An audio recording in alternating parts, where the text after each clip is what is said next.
We're going to get started soon, but not officially yet. We have still 2 more minutes to go if you can hear us. We want to make sure that you can see everything and hear everything okay. If you have problems, you can ask us a question. And ask us a question by typing because we have not enabled your mics. So you can type, and we should be able to see it.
I have to read so many things. Okay.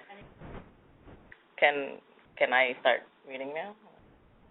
Does it start now? Yes, start the recording. Yeah. We have to start recording.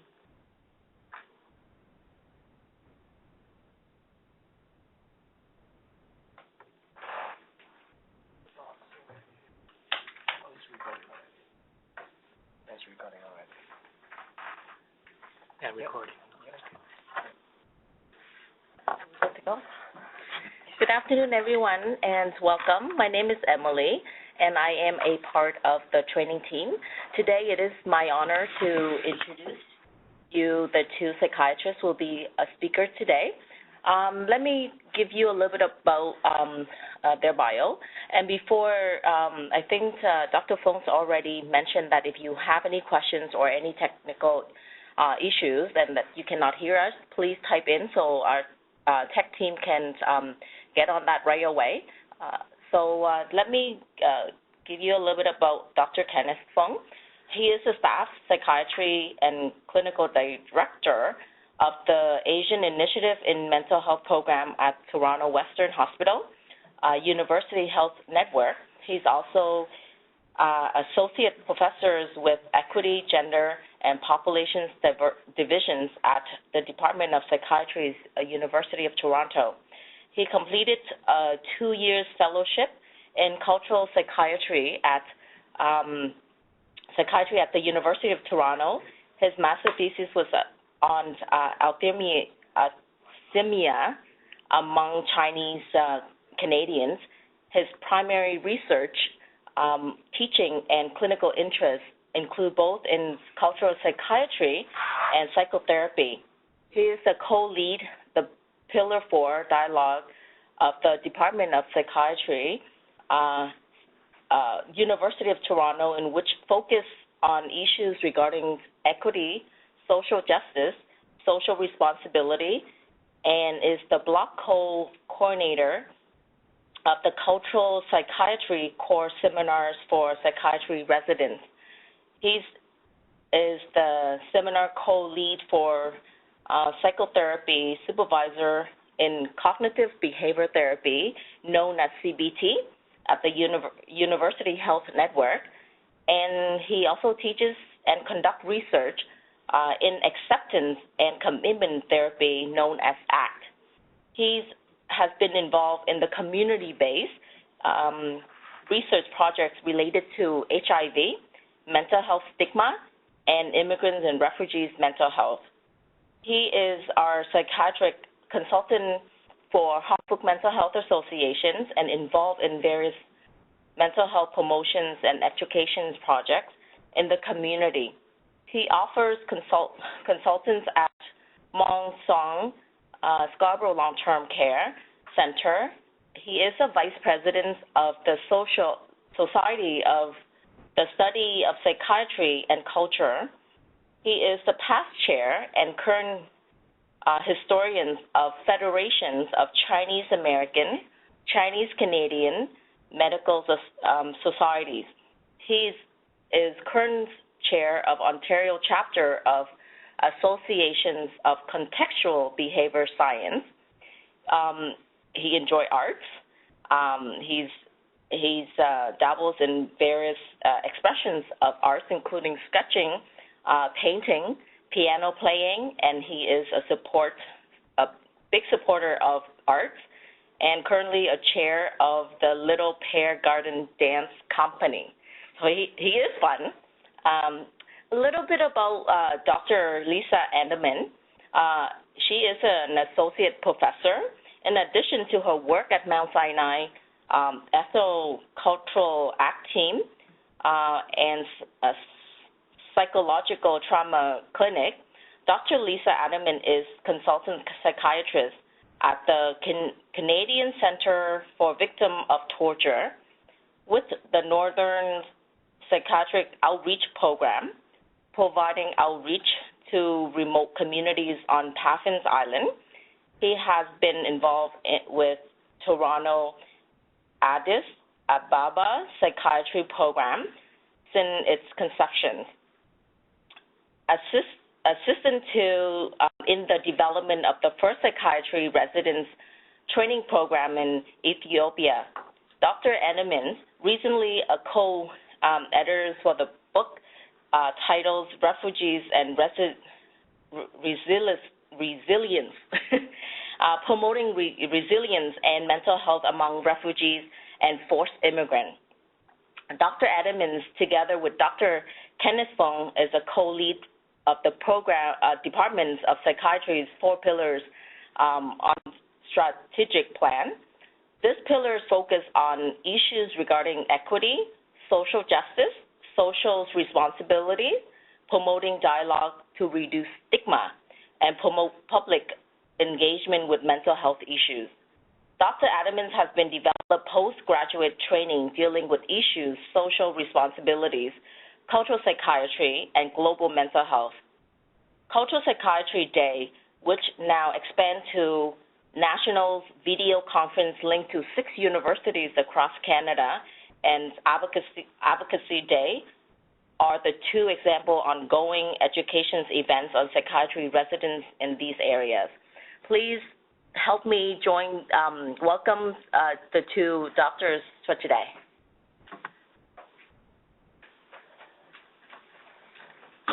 Okay. Thanks for that wonderful, smooth delivery of our little story. But we'll now get to the more important part, which is our presentation. So we are glad to have you join us. And at any point in time, if you have questions, you can type them in. Even if we don't address it right away, we might address it later on at different points of the session. But if you type it in, we'll be able to see it throughout. When we work together on this presentation, we'll divide it into 2 parts where I'll deliver the first half, we'll pause for questions, and then Dr. Adermann will deliver the second half. But she's also with me here, so she can see everything that's going on. If you have questions, again, feel free to type it in. So today the session is on refugee mental health and providing support. And the learning objectives, what do we hope to achieve?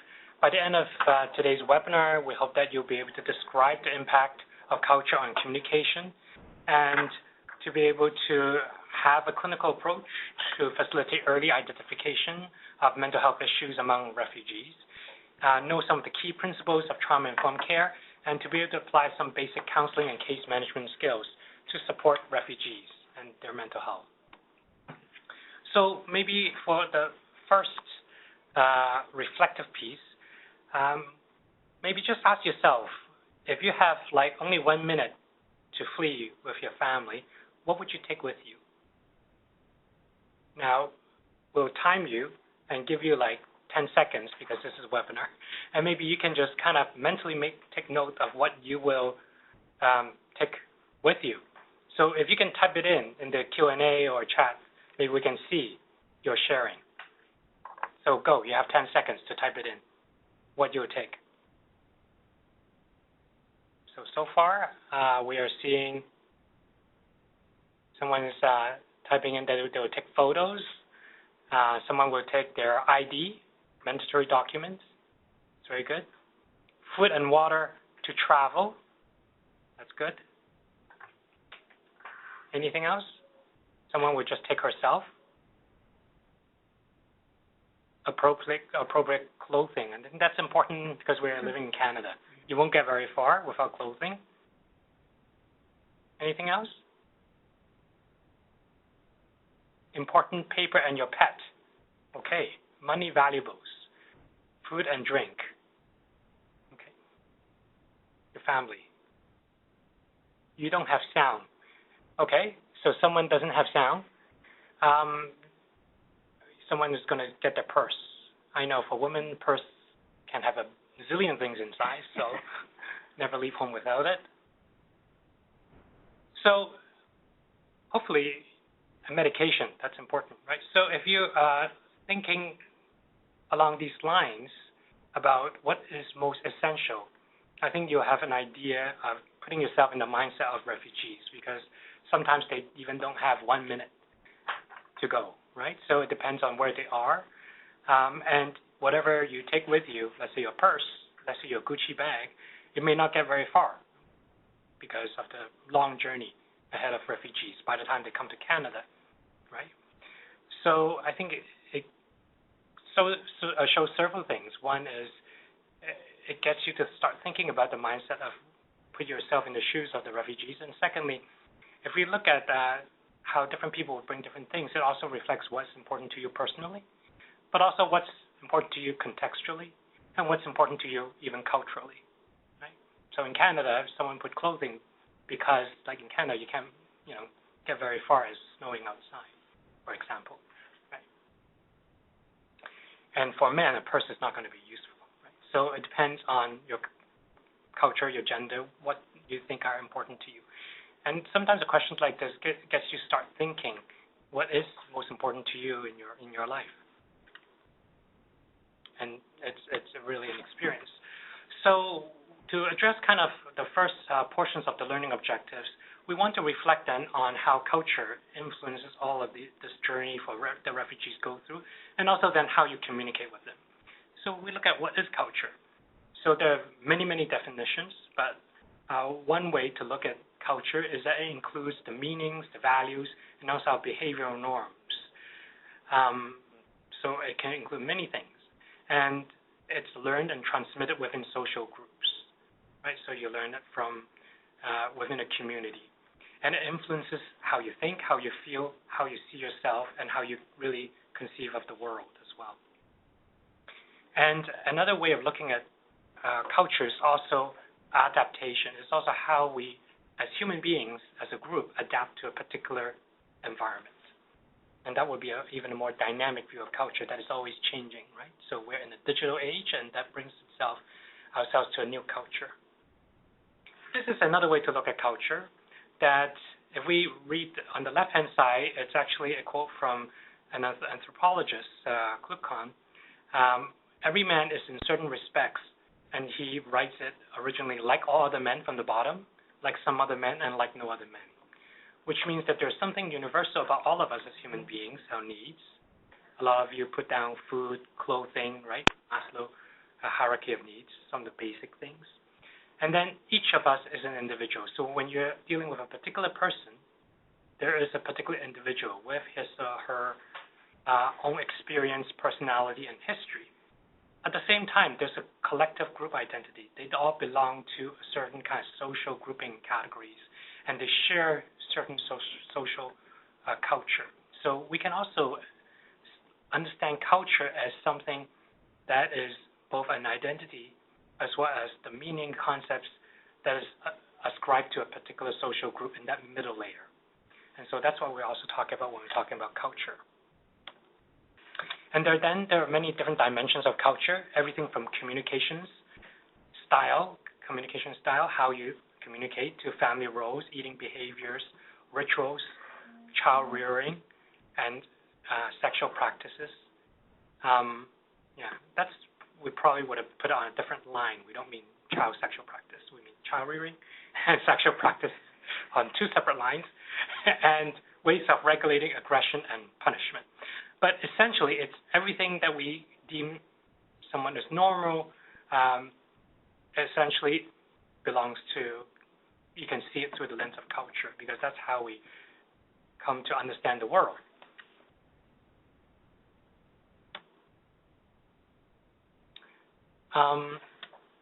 Okay, so to really look at culture, there are many ways to study culture, and Hofstede has studied different dimensions within culture.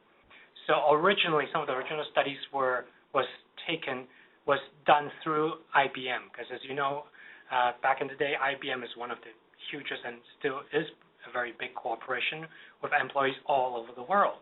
And this way, they're able to see and track people in different parts of the world. What's their culture like? So, for example, if you look at North America, us here, Canada and U.S., you can see the profile is pretty similar. And the highest peak is IDV, individualism. Now, if you quickly compare this to something like China, you can see that peak, which was in the second one, suddenly goes from the highest to one of the lowest. So this gives you just a visual of how drastically different cultures are in terms of what they value, what they see as the norm of how you behave as a human being. This difference between individualism and collectivism is one of the things that lots of people interested in culture study, because it's such a drastically striking difference.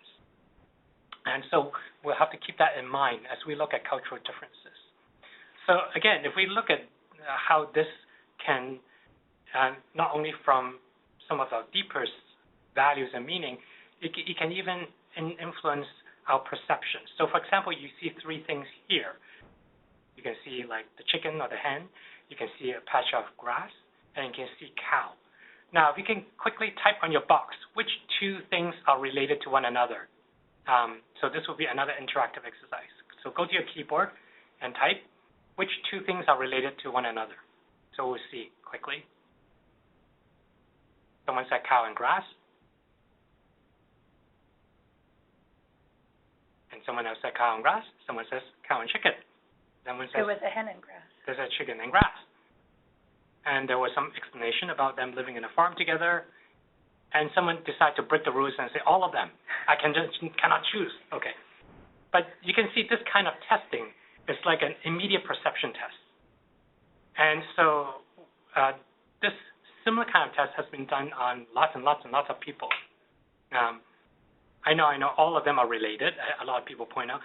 The point is all of them are related, but which two are immediately jump out at you as most related? And this kind of difference actually reflects a little bit on how we see things, subtly. And again, it has been correlated with cultural differences. It's been thought that with more collectivistic culture, and we see things more in context. So you're more likely going to see like the cow eating the grass. Whereas in Western culture, in a more rule-based culture, you learn to categorize by learning these are animals and they belong together. So you're more likely going to say, yeah, the chicken and the cow go together, because you learned that in school is kind of a rule-based thing. Versus if you look at things in context, you're going to say, no, the cow goes to the grass because they belong together. Now, you may or may not fit that mold, but the point is that when these tests are done over and over again, you start to see that people have an immediate difference in perception, and this can actually relate to underlying cultural differences. And so not only can you see it in these kind of immediate perception, but literally in how we see the world. So if you give a camera to a person to say, take a picture of this woman, and you can see on the left and right hand of the screen, one is actually taken by someone from the Eastern culture, and another picture is actually taken by someone of the Western culture. Can you guess which one is which? You You can make a mental guess. And if you were to take a picture of a woman, which one would you rather take? Okay. So the answer is that a Japanese person is more likely going to take the picture on the right because you want to see the whole context. Again, it's a collectivistic culture. You want to see things in context.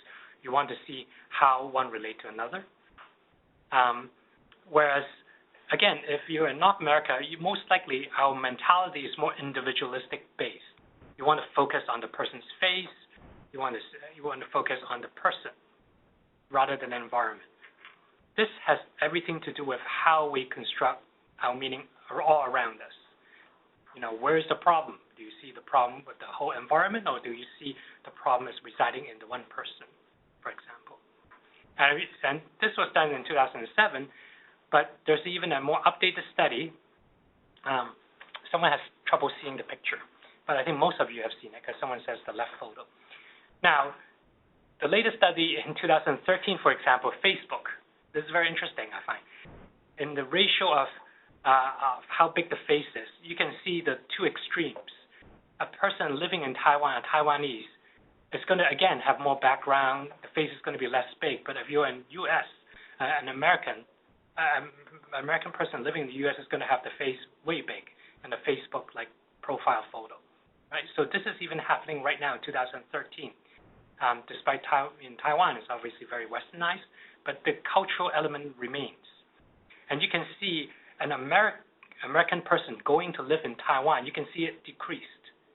It's influenced by the culture. Notice, if we talk about immigrant refugees, they go to a different country, you start to influence. So an American moving to Taiwan, living there, is going to get influenced by the culture there.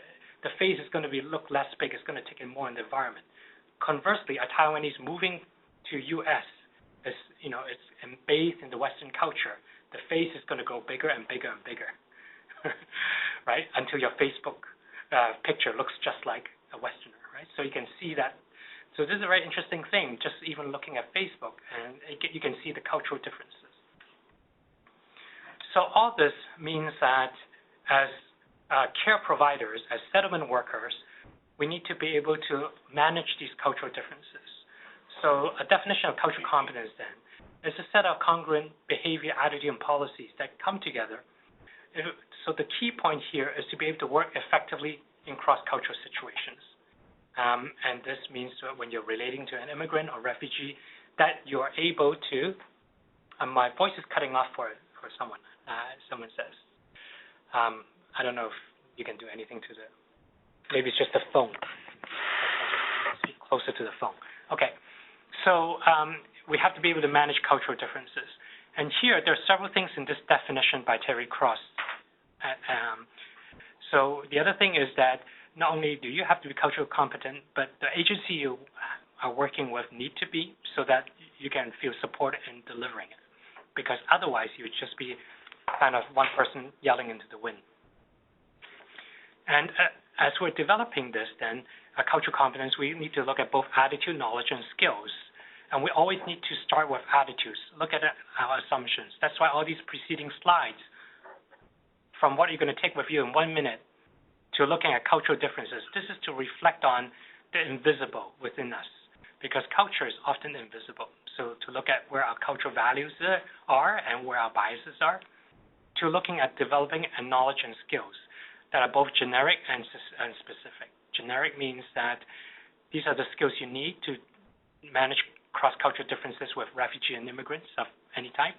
And specific means, let's say, that the Syrian refugees are coming and you will want to read up more about their particular culture and religion, right? But both kinds of knowledge and skills are necessary. And on top of that is attention to power, because when you're talking with someone, it's not just one-to-one. There are differences when you are interacting with someone, both in a dyadic micro level, but also in the systemic level. And then looking at this piece of attitude even further, we can look at this concept of social distance, which is kind of how far you feel that you're apart from the other person. Now, because this is another way to get at biases and discrimination. The problem with studying biases, discrimination directly is that we are often unaware of our biases and discrimination. And no one likes to be called you're racist or anything like that. But in fact, when someone different from us because of age, gender, income, education, sexual orientation, social class, or even citizenship status, if someone tells you that they are illegal or they are a refugee, immediately they're different from you. And you can measure the social distance of how far we are away from them. And this impacts on how we relate to them, and also conversely how they relate to you because they feel they're farther away from you. So if you look at this social distance scale, and for example, we take the case of refugees, you can reflect on yourself about your own attitude about, do we welcome refugees as a country? I mean, this is often a debate. Should we throw open the gates, or no, they should be excluded from a country? Should they get citizenship rights? Can they be a co-worker? Can they work? Are refugees allowed to work? Would it be okay to have them living next to you? Would you make friends with them? And finally, if your baby sister falls in love with a refugee, would you be concerned? Would you be worried about are they taking advantage of your sister? Do you see that this is like a bad thing, or do you say that's okay? So some of these biases may be inherent that we may not be aware of. So this is one way of having this deeper self-reflection about how we look at an immigrant and a refugee or someone that's different from us. Now, all this is going to come together when we are developing this relationship and working with an immigrant and refugee, setting up the expectations of what you're doing, what the person is doing. The role expectations and the purpose of the interview can set up and influence the communication. The difference is going to influence the communication. And being unaware of that, you might be hard-pressed to really form a real good open communication channel if you're not able to manage the power differences, which affects our transference, counter-transference, which is to say how you feel towards them and how they feel towards you in technical terms. And finally, communication is one of the key things. So if you look at communications, we can even start with environmental and external. So if you're sitting with an interviewing of refugee, do you have, what's your location and what's your decor like? Is this an inviting room or not, if we look about this? Do you have natural lighting, right? So if you don't have natural lighting, just like in the Hong Kong interview room, it's really claustrophobic and it's really not safe. So for example, right? So thinking about where you're meeting with the person, how you're sitting, how close you're sitting with the person, your hairstyle, okay? So some of us like to have it out there because it's our way of expressing ourselves. But keep in mind, for a refugee, they are trying to interpret who you are. They don't know you. And their first impression is also going to be part of your image. And also who else is included.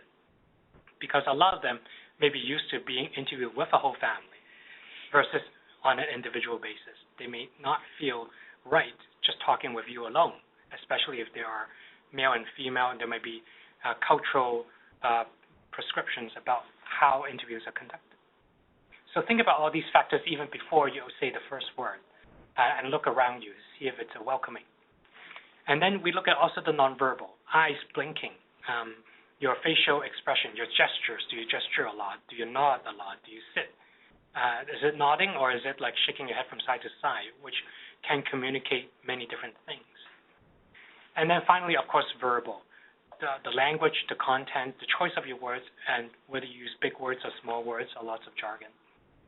So notice we leave even verbal until last, even though when we say communication, we often just immediately think about verbal. Of course, we know a lot of it is done by nonverbal means. And this is especially true in different cultural contexts. Here, we can look at low versus high context cultures. This is, again, one of the key differences if we look at cultural differences in communication. In North America, we are in a kind of a low context culture. What does that mean? That means when you communicate, it doesn't really matter on the context. The speaker, like I'm speaking right now, so I'm responsible for the content. It's my responsibility to give you as clear a communication, direct communication as possible. I'll try to articulate all the nuances out. I want to be explicit, friendly. We're kind of on an equal grounds. It's individual, it's logical, it's reason-based. And there's a contract between us that we're going to start at 2 and we're going to end at 3:30. So everything is kind of bound by rules. This is because we're in North America. We're in a low context situation. But most cultures are actually high context based. It's heavily dependent on the context. And listener is constructing a lot of meanings, not only the speaker.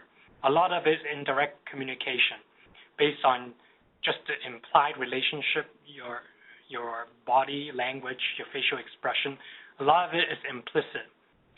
They tend to be formal with you. They may be polite with you. It doesn't mean they're agreeing with you, but it's kind of part of the defining part of the relationship. It tends to be more hierarchical.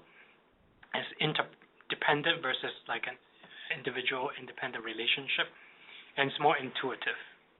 And so oftentimes a high versus low context culture, when they come into contact with each other, there can be all kinds of misunderstanding with kind of because so much is left unsaid, and they interpret lots of things based on things that are unsaid. If they are nodding, it doesn't mean they're necessarily agreeing. It can be just a sign of politeness.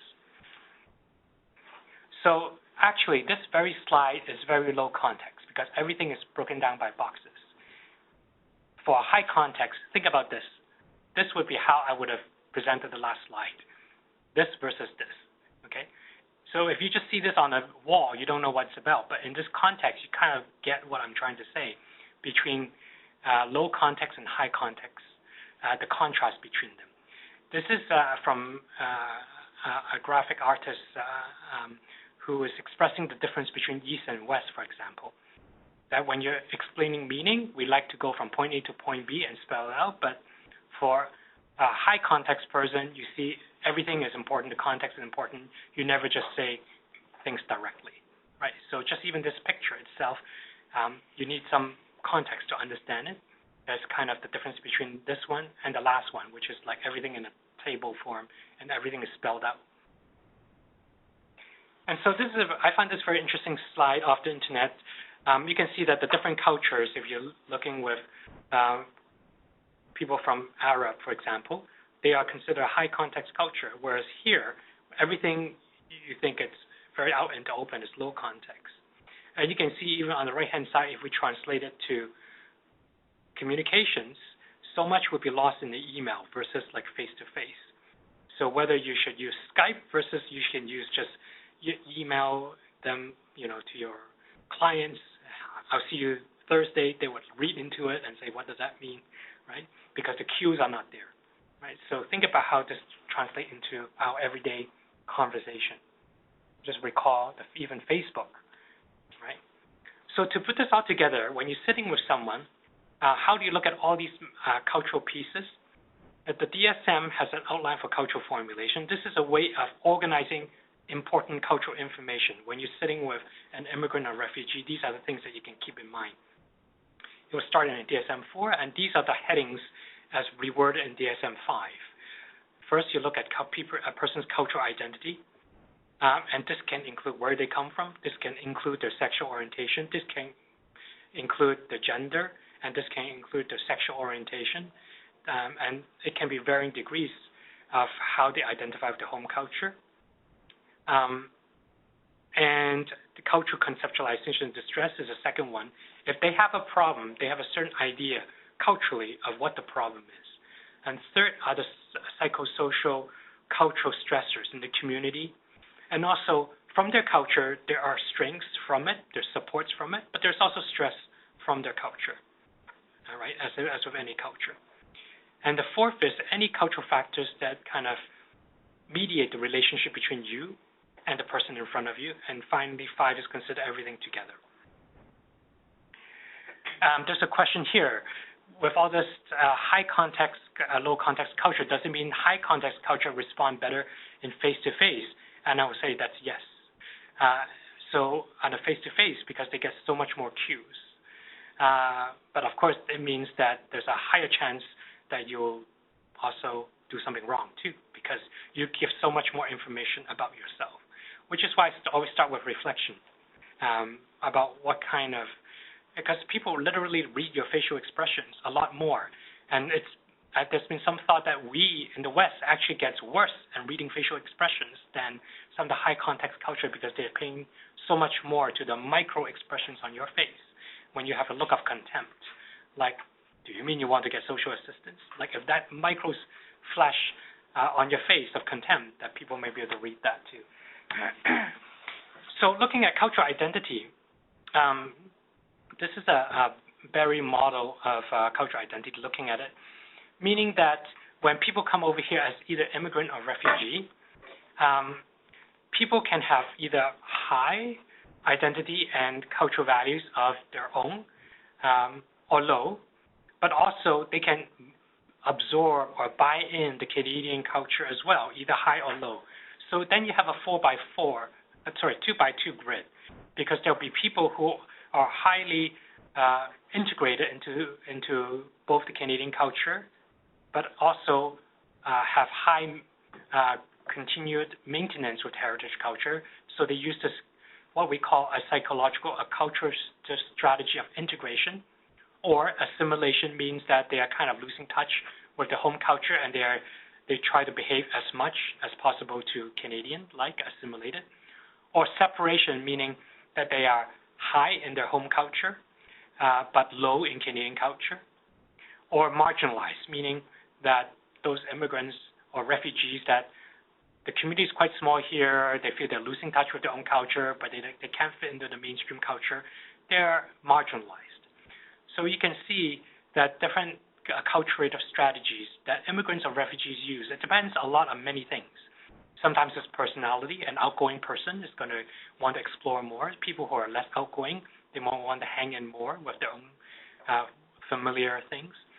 But it's not just up to them to choose, too. The society also has a choice.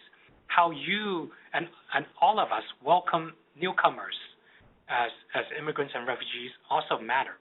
So you can see, it's hard to see on this slide because of the color, but you can see how the society responds to refugees also matters. So in Canada, there's a policy of multiculturalism. So that means there's an ideal here of helping people integrate. That is, that it's okay for you to celebrate your own culture, and it's okay at the same time for you to embrace Canadian culture.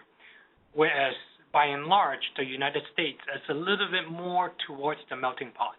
There's a slightly more emphasis on you're an American, and there's a slightly less in terms of promoting multiculturalism. So this has a policy impact, even in terms of funding. Like if you write to the federal government and say, we want to, have funding to have a cultural programming in mosques. Are you going to get funded, or are you going to say, no, not unless you do it under certain conditions, right? So all this has implications, including the size of the group. If a small immigrant refugee group come and there's a very small size, it's hard for them to maintain their own cultural grouping. So all this factors into where people lie.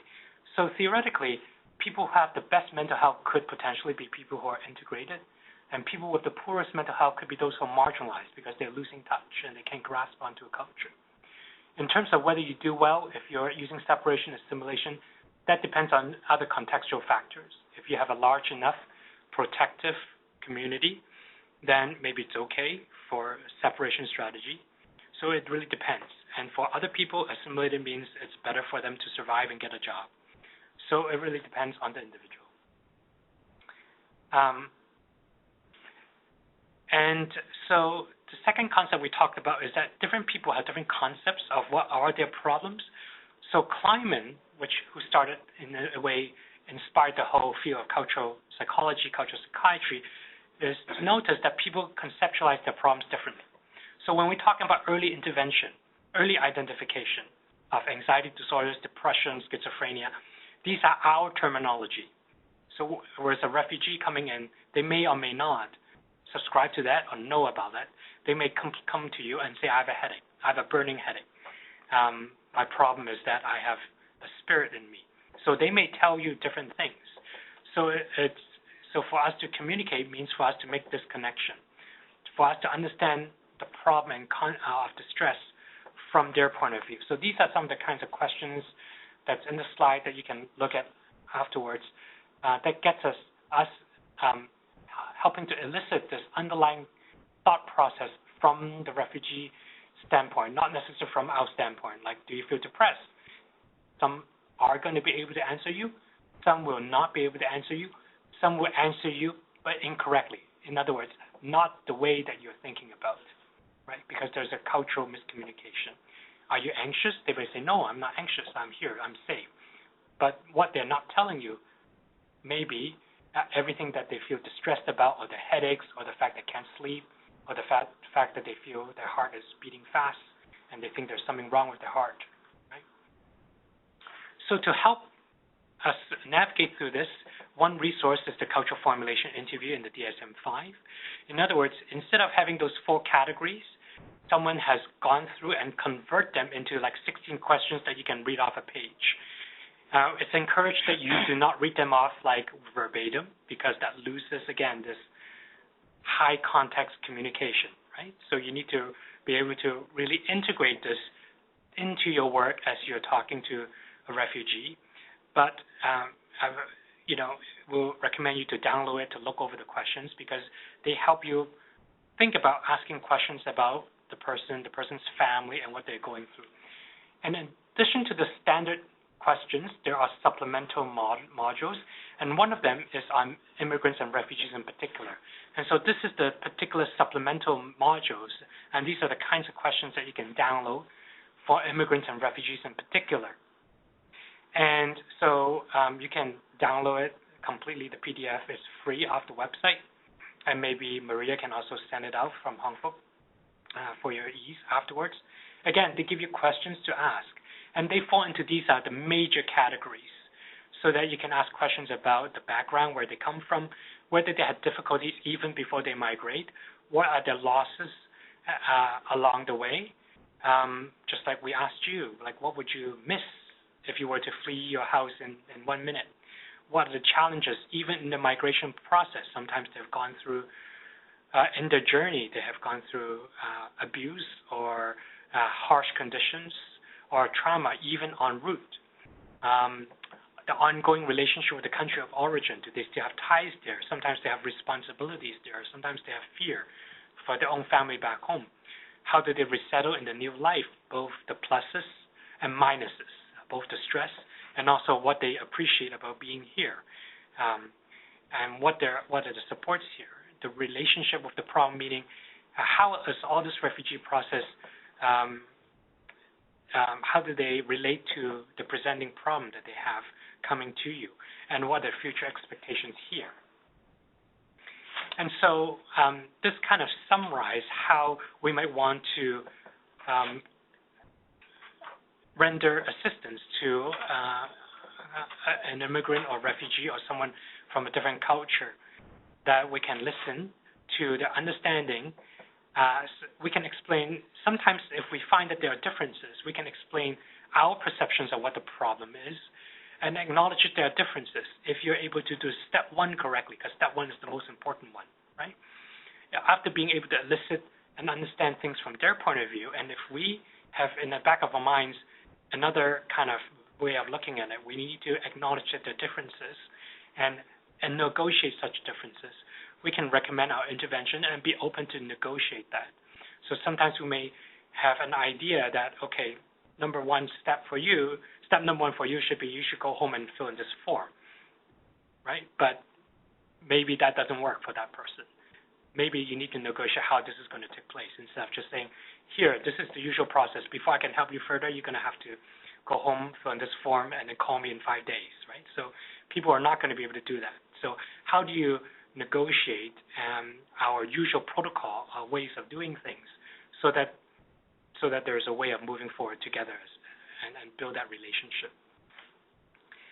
And so I think that maybe this is a good pause for a break, because we're exactly halfway through the webinar, so that you can, maybe we'll pause for like a minute here so we can type in all your questions to us and see if there are any questions about anything we've covered so far, or anything you disagree with.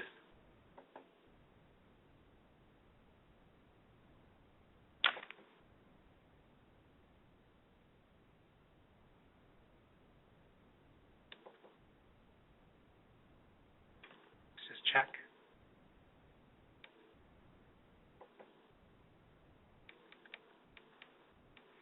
I think that's it for now, right? Mm-hmm.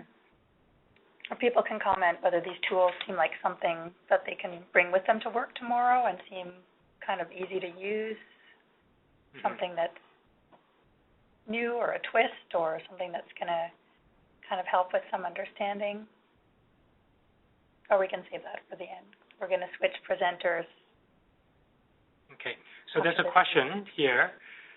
Thank you for providing it. Will you be touching on cultural bridging? Cultural bridging can be, a big topic. I guess this particular slide, Learn, it's, I wouldn't say a shortcut, but I guess it summarizes some underlying principles about that cultural bridging. Because next part will be even more in-depth about the specifics of related trauma that refugees go through. But I think that's a good question, and I think that we need to keep in the back of our mind that we are always bridging across cultures. And sometimes the thing is that we forget how prevalent that we need to do cultural bridging of different kinds every day. If you come across someone whose education level is different from you, experience is different, from a different race, from a different gender, from different sexual orientation, oftentimes we make a lot of assumptions about how people ought to behave, should behave, and what the correct solution is. So taking a reflective stance, and this Learn is kind of a mnemonic. It's probably not like a 1-hour presentation on cultural bridging, but at least it highlights some of the key things that we need to keep in mind, that oftentimes we're working and we need to bridge across cultures. And in fact, if we do that effectively, culture can often be your ally, because as we talked about before, sometimes we see culture as a barrier, and yet if we work with culture effectively, culture can be a source of strength, of resilience, and can be a source of healing. It's about how do we, instead of always seeing culture as barriers that you have to bridge through, sometimes it's about cultural bridging, sometimes it's about working with someone's culture, and sometimes it is actually capitalizing on a person's cultural strength and resilience. And I think that will also come out in Lisa's next portion too, that sometimes we assume that, culture, trauma, these are major things that we have to work through, and because I think one of the key things to also keep in mind is how do we draw on people's strengths and resilience. Have you examined the relationship between heritage cultural identity and the well-being of refugees? I think that's a good question.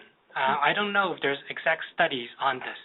The model we presented, the Barry model we presented, in fact, Barry is a Canadian, so you can see the decidedly Canadian influence on promoting maintenance with heritage culture.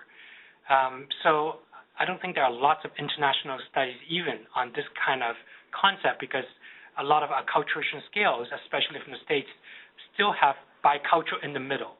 In other words, it's thought that, let's say if you're here and let's say you're Asian or you are Latino American, and then you're on the right-hand side is like you're 100% true American, and in the middle is bicultural. This is the concept. But it's thought that if there's enough generation, you just become an American, right? So, for example, this concept, believe it or not, is still like where a lot of researchers are at. That's the problem. In Canada, we are trying to promote more the Canadian Barry model, where we do look at the fact that maybe after the 100th generation, you still have high maintenance with a particular, let's say, Asian culture or Latino culture, and still be 100% Canadian at the same time. Now, the question is there a protective factor if you are able to really maintain heritage culture in anybody? Now, there are some studies on immigrants that for some particular groups, it's true that we can see maintenance with certain heritage culture can potentially be protective. And this is obviously a complicated thing. There's also a whole issue about language and maintaining original language. That's a whole other presentation. Right. It's a whole other presentation. It's very complex because to look at the healthy immigrant effect, to what extent are what they bring in with their culture protective in many things. I would tell you, even in physical health, for example, people's illness changes. When they come here, they eat McDonald's. Is that a good thing or a bad thing? You just think about that for even 1 microsecond, right? Just as simple as that. The people at our table are eating fruits and oranges and bananas. Right. So to what extent? Maintaining a healthy effect. And so people can even track visitor illness changing when they come here and they lose touch with their cultural foods, with the language, the heritage, the customs, looking at women and their women's mental health and the postpartum traditions. So lots of cultural traditions have protective factors about them. And this close-knit family, for example, that we talk about, to what extent are we making people more depressed because we are now fractionating their nuclear family structure, and we are encouraging all of them. And you can see this also in the second generation. And this is why some studies, not all studies, some studies show second generation have more problems because they are losing their cultural advantage. So I think that this is a real clear thing about, do people, if they hang on to the heritage culture as an immigrant or refugee, as a newcomer, there may be value in them. This is another reason why we should not be so quick to say, as quickly as possible, try to adapt and becoming fully Canadianized. And what does that mean? And does that mean abandoning your own culture? Or can it be a marriage of the two? So I think that's a very good question. And perhaps that's a good segue to looking at, both the issue of trauma, that tremendous trauma that a lot of refugees have gone through, but also the tremendous strength and resilience that they have. And now we'll turn the mic over to Lisa. Thank you, Kenneth. And also thank you to Hong Fook for organizing a day like this. I don't know if I should be touching the laptop, but I'm going to move a little bit more to the middle. Is that okay? All right. So, the slides aren't moving forward. What was your magic here? Are we in a different window? Yeah. Okay. Great. So this was one of the learning objectives, to look at the guiding principles in trauma-informed care. This comes from a website in the States called SAMHSA, which has a lot of mental health resources and cultural resources as well. So the first principle is to think about safety, not just in your office or in the client's home, but also throughout your organization, that staff and clients need to feel physically and psychologically safe. They need to have ability to trust in their therapist or their clinician, and also can bring in the ideas of peer support and mutual self-help, so looking at what the clients themselves have as their goals with a sense of collaboration and true partnering between clients and the organization and the clinician. So the phrase, nothing about us without us, that people are included in a lot of the decision-making and committee work and other sorts of things. And to think that you don't have to be a therapist to be therapeutic. You can be a very welcoming admin assistant at the front desk, somebody who is just making clients feel welcome. There can be a lot of places where being trauma-informed can make a difference in people's ability to come forward for help, because that, for many people who've had abuses of trust, in many ways, that can be a very frightening experience. So thinking about empowerment, voice, and choice is very important. And also to really recognize, as we've been talking about already, cultural, historical, and gender issues. So being very aware of biases based on race, ethnicity, sexual orientation, age, geographical background, all of the things that we've already been asking about if we use the cultural formulation and look at cultural identity. Okay. So going further into the area of refugee mental health, there's some excellent resources that were published in the Canadian Medical Association Journal, an article by Lawrence Kiermaier and a whole group of researchers looking at common mental health problems in immigrants and refugees, general approaches in primary care. And if you're going to look at one resource piece, I think that would be an important one to look at. This is also available free online. You can just Google it and download it for free. So basically, they're talking about the healthy immigrant effect that Dr. Fung was just mentioning, so that when people are coming, most newcomers are actually healthier than the average Canadian population. So all those arguments that you've heard when the previous Conservative government was trying to cut health services for refugees was that they're going to cost more and more. Actually, sometimes they're not needing as much as the average Canadian does. It's only after 5 to 10 years of being in the country that they develop a number of other sorts of problems that can begin to to become chronic issues.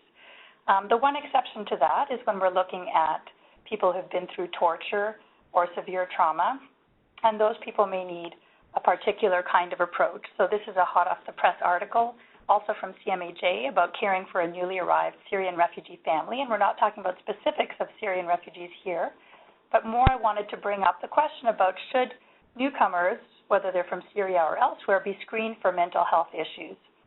So we know that the most prevalent mental health problems among Syrian refugees, and all refugees, are going to include depression, PTSD, and other forms of anxiety disorders. Most people are going to screen very positively on those questionnaires. So if that is going to involve most of the population, do we screen or not screen? So that's the question. And the conclusions are actually a little bit surprising, but they make a lot of sense, that pushing for disclosure of traumatic events in people who are well-functioning, who've survived torture or sexual or gender-based violence, could actually be harmful. So if you're just doing a frontline screening and meeting a family for the first time or an individual for the first time, you can increase the risk of inducing trauma as well as raising issues of stigma and other ripple effects on the family and the community. So these experts actually recommend against systematic screening for PTSD, but advise that the practitioners are alert for certain signs and symptoms that have to do with poor functioning. So if people are really not sleeping, not eating, not getting out of the house, then you kind of do further screening, but you don't kind of jump in with PTSD questionnaires for every refugee that you see. And there's also further evidence about that in this little appendix to that immigrant health guideline, which was the lead author is Cecile Rousseau, who's a cultural psychiatrist at McGill University, who was going into more of the rationale why screening might not be helpful. Remember that many of the people who are coming here to Canada might never have had any pre-existing experience with the mental health system. Many of them are coming from countries where there's a huge stigma against mental health problems, and in countries, for example, in Ethiopia, where I've done some work, where there's only one mental health hospital for the entire country, so only the sickest and usually psychotic, most disordered people would end up in that hospital. So the idea that you would send somebody who survived a war, survived a refugee camp, and survived all of these things, and then suddenly send them to a psychiatrist for therapy is a very foreign kind of idea for many people, and a scary one. So just to summarize these recommendations from the Canadian Collaboration on Immigrant and Refugee Health, so not to conduct routine screening for exposure to traumatic events, because you know they're going to have been there, unless it's the patient's primary complaint and they really want to bring forward and talk about it. To be alert for signs and symptoms of PTSD if there are unexplained somatic symptoms, so physical symptoms that don't have a medical corroboration, so things like chest pain, headaches, backaches, and basic screening tests have been done and nothing is there, sleep disorders, and severe depression or panic, and to really think about people's functioning impairments. That means, are they able to go to ESL? Can they go grocery shopping? Can they start to learn how to use the TTC and get around? If they're able to do those things, that's a very good starting point. And also to remember, the final point there is that we think about trauma treatment happening in phases. The first phase of trauma treatment is safety and stabilization. So once people reach Canada, being in a safe place and knowing that they're not going to be deported or sent back to where the trauma's happened is, for many people, what they need to really be able to start rebuilding their lives again. So if we look at risk factors for PTSD, these are divided into pre-trauma risk factors. So the most significant ones here, and the ones that you have to look out for the most when you're meeting refugees, are psychiatric history. Anybody who's seen a psychiatrist before, who's been in psychiatric hospital, who's had a suicide attempt, who's been on psychiatric medications, those are people who may be more at risk of developing further problems after they arrive in Canada. A history of childhood abuse, and a family psychiatric history, because we know about genetic risks for developing various disorders. The trauma itself, the severity of the trauma is important, but really the most important ones, the numbers that are the most significant, are the post-trauma risk factors. So those are lack of social support and ongoing life stressors. And that's actually the most optimistic part of this story, because that's the stuff that's happening right now. You can't change the past, and you can't change any of those pre-trauma risk factors or what happened at the time of the trauma. But the welcome mat that people find when they arrive in Canada, and the things that we either put in people's way or facilitate to have them adapt to life here, are really the places where we can make the most impact. So that's a good news story. So there's been some changes. I'm just going to quickly go over the criteria for PTSD from the DSM-4 to the DSM-5. PTSD is the only psychiatric diagnosis that we have in our book, DSM, of diagnosis that has to have an actual pre-existing event. So you have to live through or witness or be involved in an event that's life-threatening, and where the response involved fear, helplessness, or horror. So any other diagnosis, whether it's depression, you don't need to have a reason to get depressed, you don't need to have a reason to have panic attacks, a reason to develop schizophrenia. You just kind of count up the symptoms and you can make that diagnosis. But PTSD actually has to have this triggering event, which is also where culture can come in, because we both, myself and any one of you, might live through the same thing and experience it completely differently based on what position we had in the situation, based on whether it was the first time, whether it's happened many times before. And those are the kinds of things where culture and the sort of perceptual pieces that Dr. Fung was talking about come in so importantly. So there are three main categories of symptoms that come along with PTSD. One is re-experiencing an intrusive recollections, memories that keep coming back over and over, reliving, and having dreams or nightmares. The second cluster of symptoms has to do with avoidance, so kind of not being able to look at the newspaper, not being able to be on Facebook and see what your friends are doing back home because there's too much bad news or sad news, and having a sense of a foreshortened future, not really thinking that you're going to kind of live long enough to get out of these problems and things like that. And then hyperarousal, which has to do with difficulty sleeping, not being able to kind of feel like you can walk down the street safely without looking over your shoulder, being irritable or angry. And in the new DSM-5 version, they call that negative alterations in cognition. So you might remember too much or too little about the trauma, and have diminished interest and participation in activities, things that start to overlap a little bit with the idea of a chronic depression as well. And most importantly, though, like with any psychiatric diagnosis, you can have all of those symptoms, but if you're functioning well, you can't go ahead and make a full diagnosis. There has to be significant distress or impairment in social, occupational, or vocational functioning. So that means work, school, relationship life. Those things, there have to be problems there. Even if somebody's having a nightmare 3 times a week, if they're still getting to work and managing and home life is okay, then they at most would have some partial symptoms, but it usually wouldn't have a full diagnosis. Okay, so I'm just going to go past here just to remind me to say that there's some dissociative features that can happen as well, as things like survival guilt, and sometimes some kind of more unusual symptoms like auditory hallucinations, which might not mean that the person is developing schizophrenia or psychosis, but they might be hearing the voice of their abuser, they might be hearing the voices of people who are screaming in prison, or different kinds of things that may be related to the trauma, and they're not coming out of the blue the way they might in somebody who has schizophrenia. Okay, so a big question that maybe you can kind of jump in and answer. Does everyone who's traumatized get PTSD? Do people in the group want to try to answer that? Do I need to change the window to see the answers, or they'll just come up here on the side?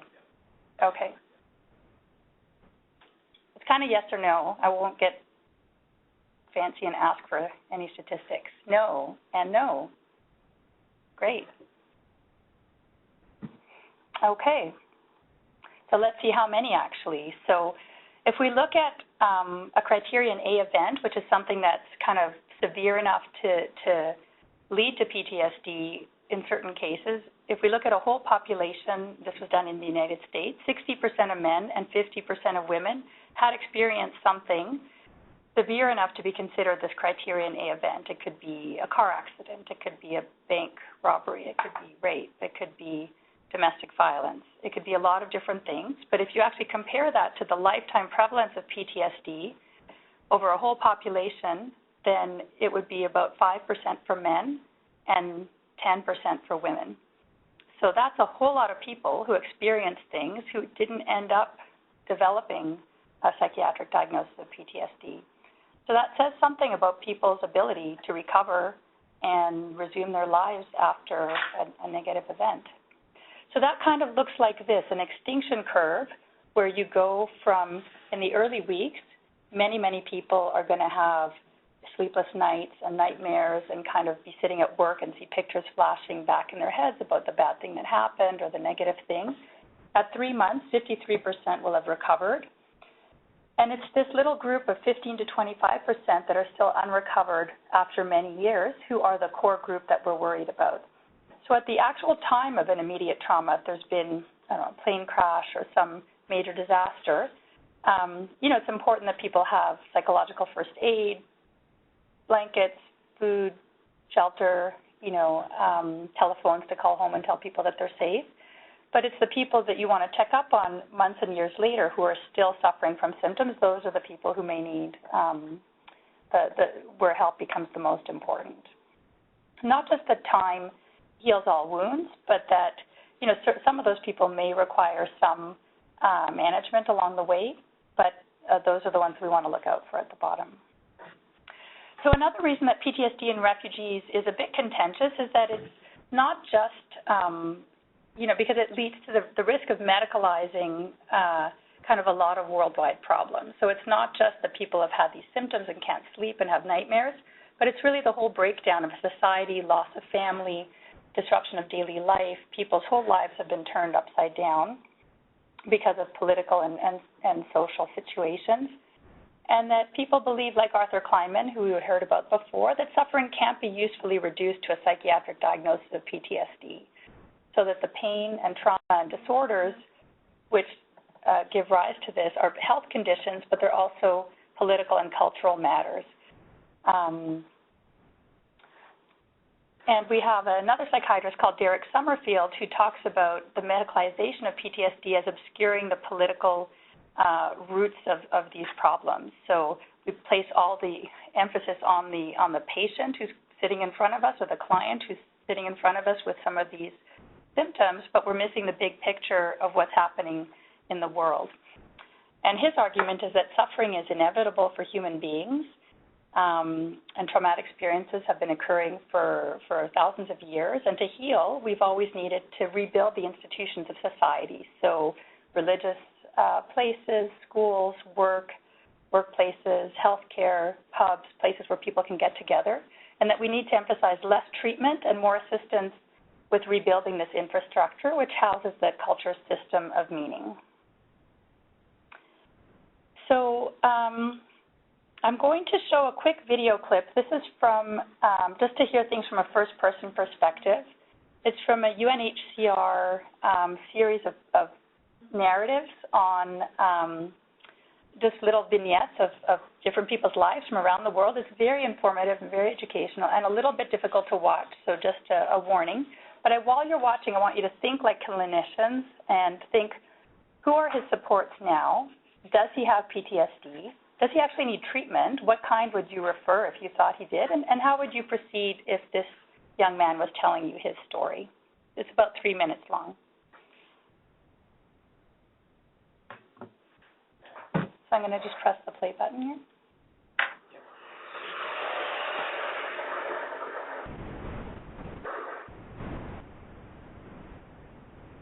I'm called by names Cesar Menge. I born in Congo, in Bunia, and now I'm living in a Kakuma refugee camp. During 1999, it was kind of genocide, where when they find that you're Hema, they know you, or some signs they used to see on the hands, the size, if you are tall, the size of your face, they just kill you. It was on 27th. That's when they attacked our home, and they burn our home, they burn everything. They burned my mom. They burned my papa, my brother, my sister, and everything.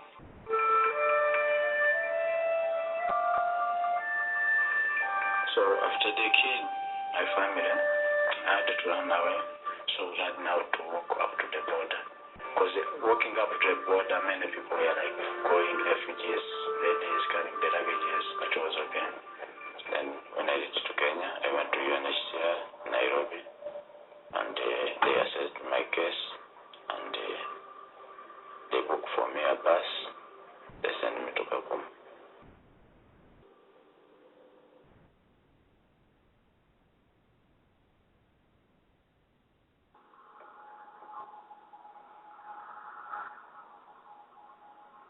Second day, I went to the football ground to try and play football. Because there's a team, there's other guys who are playing there, just trying to see if I can make friendship. Then there's this guy I met there. He's Bajun, Somali Bajun. He took me to his family. Then I found his mother. He asked me my life, how I live, whatever, and I told her about my fears, that I fear to live alone and whatever. She welcomed me to stay with them. So we stayed there with them. I called her mother from son. So that's how I started even, like, feel I can do something, I can work. I got a job from Filmate just because I was there. Because before, when I was alone, I used like to think a lot. When I sleep, I don't know how I can put it, nashituka, kilala usiku. So I had that fear. When I dream, I could just dream bad, seeing people killing each other. So I was fearing to stay alone. So that mom, she assisted me a lot. I count her like my mother. So now in Kakuma, I have a family. There is a say that they say like, never cast the sun before it goes down. I mean, when you wake up in the morning, you don't say like, this day is bad before the sun goes down. Yeah. So I encourage it and never give up. Whatever bad thing you pass through, you should never give up. When you're still alive, still you can make it.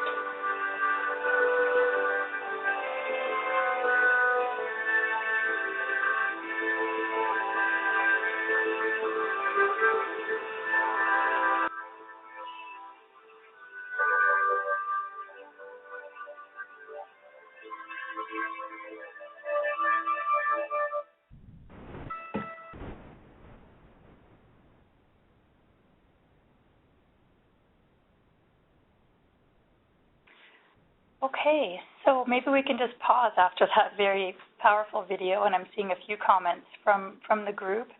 What are some of your reactions, your thoughts about the questions we asked before? What do you see in this young man about his way of coping with his problems? How would you advise him now if he came to see you? Supports, the new family in the refugee camp, being attached to a new family, reducing isolation, so important. Probably a sign that he had a good childhood, I think, a good connection with his biological family and his upbringing, that he was able to reach out and find a new family. He doesn't have PTSD, he found a new family. Couldn't agree more. Mm-hmm.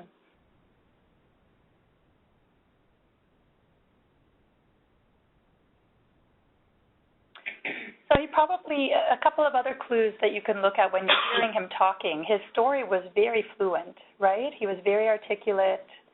He was able to tell the whole thing without getting overwhelmed emotionally, without getting muddled in the language, without getting lost or pausing, dissociating. He had a very clear narrative, and that's what you're looking for when you're recovering from trauma, is to be able to talk about the past. And in that way, he must have done, in some way, some processing, some ability to be able to put that all back together. And that all doesn't have to happen in a psychotherapy or in a mental health context. It can happen by talking to friends and community members. It can happen in religious settings. It can happen with classmates or with his work colleagues or other people in the refugee camp. My concern is now being pulled away from that new family when he arrives in the United States and life is completely different. I would think that he might be at risk for some of those post-trauma risk factors if he lands by himself, you know, in some big city. So that would be the time that he may be vulnerable when he's far away from all of these people that he's been connected to. So I'm just showing you on the next slide the front cover of the book that I edited with Laura Simic, who's a medical anthropologist who was at CAMH. She's moved to New York now. And there's a chapter in there by Claire Payne and a psychologist, a Tamil psychologist, Pushpa Kanagaratnam, and Donald Payne, who's a psychiatrist at the Canadian Centre for Victims of Torture for many years, and did work with them. And he's written a lot about refugee reports and hearings. They present about this debate about whether refugees get PTSD, and also bring up the idea about whether distress equals disorder. And so that's something that might be interesting to people to follow up. Does presenting distress, like when he says, I dream bad things, and, you know, having a collection of symptoms of nightmares or sadness or tearfulness equal a psychiatric disorder? And that also leads me to talk about what is refugee resilience. So, like I said, with this young man, it sounds like he had a good early experience and solid attachment that gave him some good footing to be able to cope with whatever terrible things came to him kind of a little bit later on in life. And thinking about resilience in a cultural context might be different when we look around the world. So things that we would call resilient behaviors or definitions of resilience in North America might be different. And so we need to kind of, again, go back to that attitudinal piece and values and think about adaptation being surviving and thriving in a particular place, time, and context. So some of those things that Dr. Fung had mentioned before being very important. So here's a very particular kind of context. It's this like war-torn environment and kids kind of in this burned-out field or something with crates behind them. But what are they doing? They're holding textbooks and they're studying. And if you read the fine print at the bottom, it's they're Syrian refugees in Lebanon and studying and wanting to grow up and become a pediatrician. So this is, to me, a great example of resilience. So I'm not going to show this second video because I'm worried that we're going to run out of time, but it's part of that UNHCR series. I said there's about 30 or 40 more different ones if you want to go and look up that series on your own. And jump to the concept of post-traumatic growth. So this was also part of the, if any of you attended the Hong Fu conference last year, one of the themes was post-traumatic growth and resilience in cultural contexts. And one of the keynote speakers was the co-authors of this book. And so looking at how if people are strong enough to survive an event, can it even lead to some improved outcomes, not just that you survive and get back to where you were before, but even thinking about being able to identify new strengths and possibilities in life, greater intimacy in relating to others, like thinking that I'm going to value every day, and a changed philosophy of life where you can have new priorities, appreciation, and spirituality after a trauma. So examples of this improving resilience and mental wellness comes from this Japanese art form called kintsukuroi, which is something that's gone back maybe 500 years to the 15th century. The idea that if a bowl breaks and you repair it with these threads of silver and gold, it can be even more appreciated than it was in its original form. So what are some things that we can do to advise people to improve their own resilience? One is for sure self-care, simple things, back to basics things, sleeping, eating healthy, having a daily routine, going out, going to ESL. You know, I've told many people, like almost writing it on prescription pads, that they really need to go to ESL, even if they're too scared to leave the house by themselves, even if somebody has to drop them off, that it's so important to get out, to volunteer, to learn about Canadian workplace, and to explore values, what keeps you going. So thinking about family, children, religious beliefs, political beliefs, people who come to Canada as refugees because of their work in opposition political parties or environmental projects and things that were not popular with the governments in the countries that they work, and find a lot of strength from those things that they were involved in, and even share their stories with community members here. And then finding connection through the Berry model, as we've heard a lot already from Dr. Fung today. So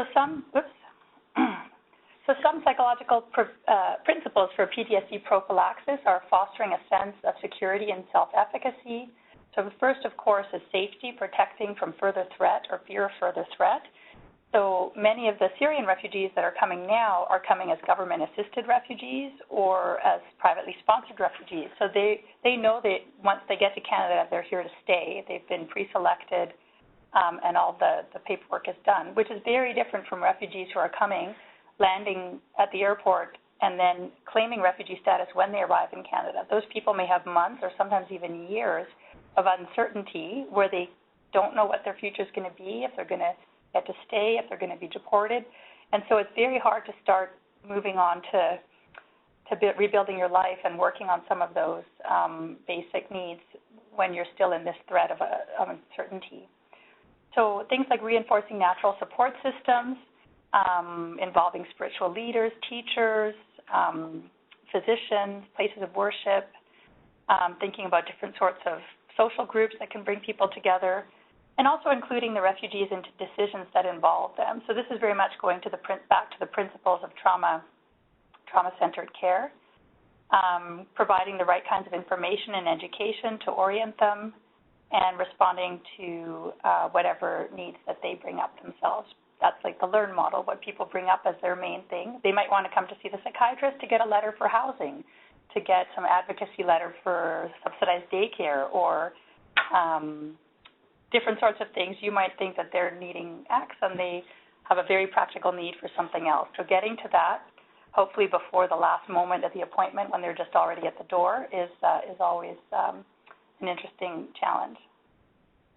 So working with settlement services are vital, and I know I'm talking today to a lot of people who work in that sector. I do outreach work at the Canadian Centre for Victims of Torture. I'm there half a day a week, so that's why I'm kind of showing some of their stuff here. So their mental health program, ESL on site, computer training, youth things like a homework club where people can help kids when their parents don't speak English or they're out at work after school times. Thinking a little bit about trauma treatment of refugees. I'm not going to go into this too much. It's the focus of a whole other workshop. But when people are still not in a safe situation, like a refugee who's not sure they're going to get to stay in Canada, we focus very much on safety. So writing assessments that refugee and immigration lawyers refer to us is almost more important than treatment, because it's very hard to do treatment when anybody's involved in any kind of legal process, where it's a car accident or a divorce or anything. Like, you really can't do actual trauma treatment if somebody's not in a safe situation. So really focusing on stabilization and these basic needs, including thinking about psychoeducation, can be very normalizing, so that these things are normal. Many people go through them. You may get through them. If you don't, there may be some medications and other things that might help you, but many people choose not to even go down that road. So sometimes I give out handouts like this. This is something that's available for free online. Common responses to trauma and coping strategies. And I really like this particular one because it talks about these things like these physical reactions, nightmares, sleep problems, and so on, being normal reactions to abnormal events. So it takes the onus, the stigma off the person, and saying that, anybody who's been through something like this would be going through similar things, and it's the things going on in the world that are the problem and not the person. So there are a lot of other resources out there, and I'm just going to spend the last minute or two sharing some of them. So Across Canada, there's the Multicultural Mental Health Resource Centre, MMHRC, which is an excellent website that has a lot of resources, things that you can click on in different languages, different sorts of programs. They list upcoming events. And that's something that's a project that's grown out of the Mental Health Commission of Canada, their work on minority populations. For anybody, even if you don't work with kids, this Caring for Kids, Kids New to Canada is something that's put out by the Canadian Pediatric Society. And I'm pretty new to exploring this website in particular, because I see myself as an adult psychiatrist. I don't work a lot with kids, but of course my patients are adults and they have kids. And they have a lot of questions about their kids and what their kids should be doing. And even if I'm not clinically seeing their kids, there's a lot of really interesting things there.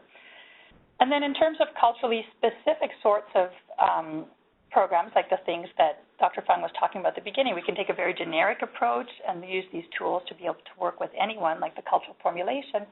Or sometimes we need more culturally specific tools. So for example, this Syrian telemental health network actually can put you in touch with Syrian physicians to be able to ask questions about whether, if somebody's presenting with X or Y symptoms, do they make sense in a Syrian context?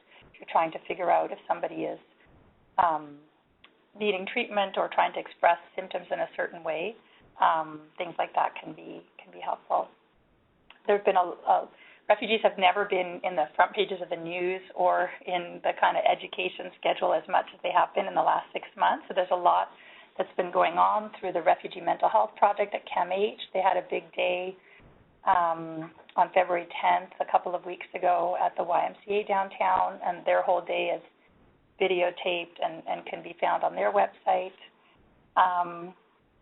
And then upcoming, Dr. Fung and I are both on the Education Committee for the Society for the Study of Psychiatry and Culture, which is a cultural psychiatry organization in the United States and Canada with some participants from Europe. And we're having a webinar on March 7th from 1 to 2:30 in the afternoon on providing mental health for Syrian refugees. So with a keynote speaker, Gaida Hassan from McGill. So there's a lot more coming up, and if anybody's interested to register for that, there's a website at the bottom. So finally, we'll end with a summary of recommendations for refugee treatment. So many refugees have faced, as we know, war crimes, human rights violations, poverty, sometimes a prolonged displacement moving from one country or town to another, which may have physical and mental health implications. And what they need right now is access to safe and adequate housing, employment, income, and family cohesion, so keeping parents and children together during and after this integration process. That primary care clinicians should not routinely be screening for trauma, but should be remaining alert for any kind of impairment of functioning, and thinking about people who've had kind of more exposure to torture or kind of more extreme sorts of violence, that those people may present with a higher rate of PTSD or depression and may need referral to some appropriate sources. Okay, now on the wrong page. I think I've got one more slide, but I've got myself into a box. So. All right, so lessons learned. Do whatever you can reasonably do to try to help solve the problem. So a lot of this is stuff that we would call non-specific supportive interventions, the stuff that I never learned in medical school or psychiatry residency, cobbling together some practical things. I do a lot of Googling in my office on Toronto 211 to try to look up programs and find language matching and things that are going to make sense for people. Do whatever you can to facilitate function and provide a sense of optimism, empathy, advocacy, and reassurance. All new Canadians are going to feel better as they learn English, so this is not that we're advising people to forget their home culture or home language, but then they can read the newspapers, they can make phone calls, they can go to the bank, plan their doctor's appointments, take the TTC. Learning English is an excellent psychological and mental health prophylaxis. And how are we doing for time? I did want to kind of just stick in this last little topic on burnout, vicarious trauma, and self-care, just because it is an important part of being able to do this work kind of day after day, week, and month after month. And hearing stories like the story that we heard, even if he's doing well and we're not considering him a PTSD patient, it can still weigh on you, especially if you've had similar experiences in your own life, or you're just kind of hearing just a little bit more than you can handle. So having this sort of collegial learning experience and sharing of information, I think, is one of the most important things. We think about how much this pulls onto our sense of compassion, which can lead to compassion satisfaction, but also compassion fatigue, which can then take you down a road to burnout or secondary trauma. So burnout curve, we know in these days of like hospital budget cuts and different kinds of program cuts, more people are coming, but there's less resources to see them. So we have to kind of keep an eye on feeling a sense of being able to cope with that and not to slide down into mental or physical exhaustion, or medical exhaustion, I guess. So the differences between compassion fatigue and burnout are that this is a kind of burnout for caregivers when you're worn down by working with different clients, whereas secondary traumatic stress or vicarious trauma has to do with the idea that you're kind of integrating the patient's story or the client's story, and that it's giving you some of the PTSD symptoms from having heard it secondhand. So these things often happen both together. They call burnout about being worn out, whereas secondary trauma is about being afraid. So some of the tips to avoid that, or to at least try to hold one focused, connected, and meaningful conversation each day. That can be with colleagues, that can be with your partner, your family, friend. To attend to your spiritual and creative life. To sleep at least 7 hours a night, if you can. And to try to eat healthy. Try to do some regular exercise, even if it means tramping around in the wet and snow. Affection and interpersonal closeness being very important.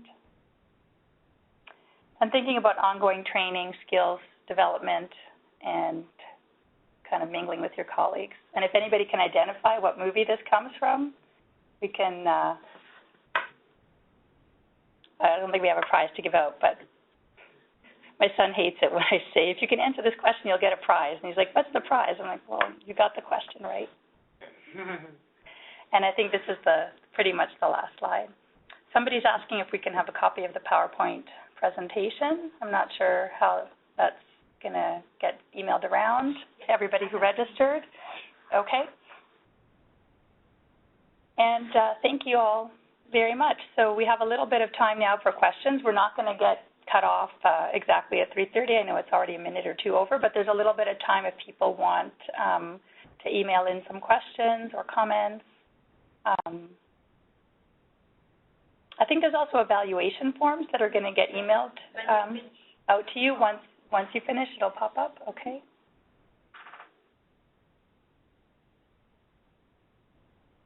So there's still 34 of you signed up online, so that's a good sign, I guess.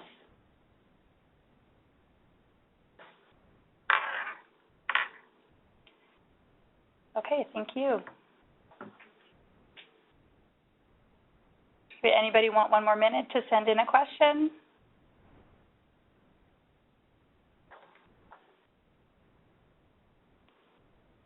Let me look back up here. There was somebody asked a while back, can you please send the web page for the March 7th event?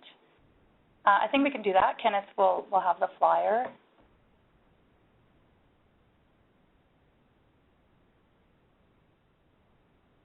Okay. Good. Well, thank you very much, everyone, for your attention, and drive home safely. Okay, bye.